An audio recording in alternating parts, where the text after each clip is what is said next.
about an hour from now, these seats are going to be filled with people laughing, having fun, and being able to actually tackle some business issues that they're facing. And so this is the part of the day where my nerves start to get ready, get excited, get the energy flowing, and I just can't wait till we get started.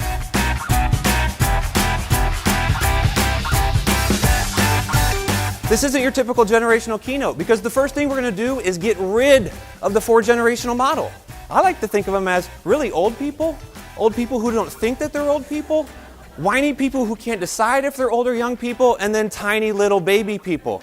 We had so many people laughing throughout his presentation, and I heard so many wonderful comments about how they can take back generational information to use in their businesses. After we've spent ample amount of time making fun of everybody equally, then we're going to try to dive into why people are the way that they are. And we're going to look at it through the lens that people can relate to.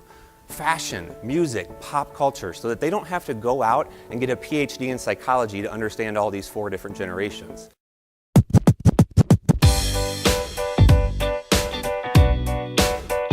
If you're really being honest with yourselves, there's only 2 groups that we put people into. They are either a young person or an old person, and that's it. If you've ever had trouble at work that you would attribute to generational differences, you've never said, well, I am a boomer just trying to understand the subtle nuances of the Gen X and the Gen Y mind. No. You either say, that punk kid has no idea what he's talking about, or that old fart should just retire.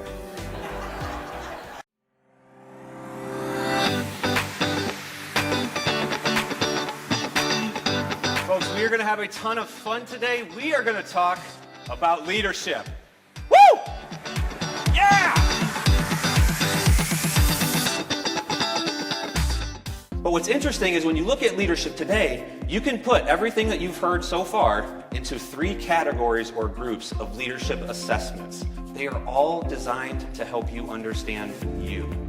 And while there is certainly going to be value to that at times, it's not going to give you a roadmap for how you actually become a better leader and move your team towards the goals that you're trying to create. It's not going to help you adjust on the fly or deal with situations that don't conform to your shape or acronym. If I asked everybody in this room, do you care about the people you lead?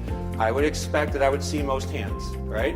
So that is not to say that we don't care about our people, but the question we have to ask ourselves is, how are we showing it?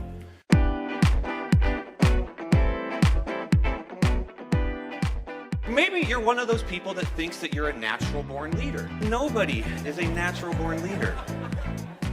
And you know how you know that? It's because I have twin daughters at home. And let me tell you, when they were born, not many leadership qualities. Those first couple of years, they were kind of useless. I just wouldn't have trusted them to run a business, is all I'm saying.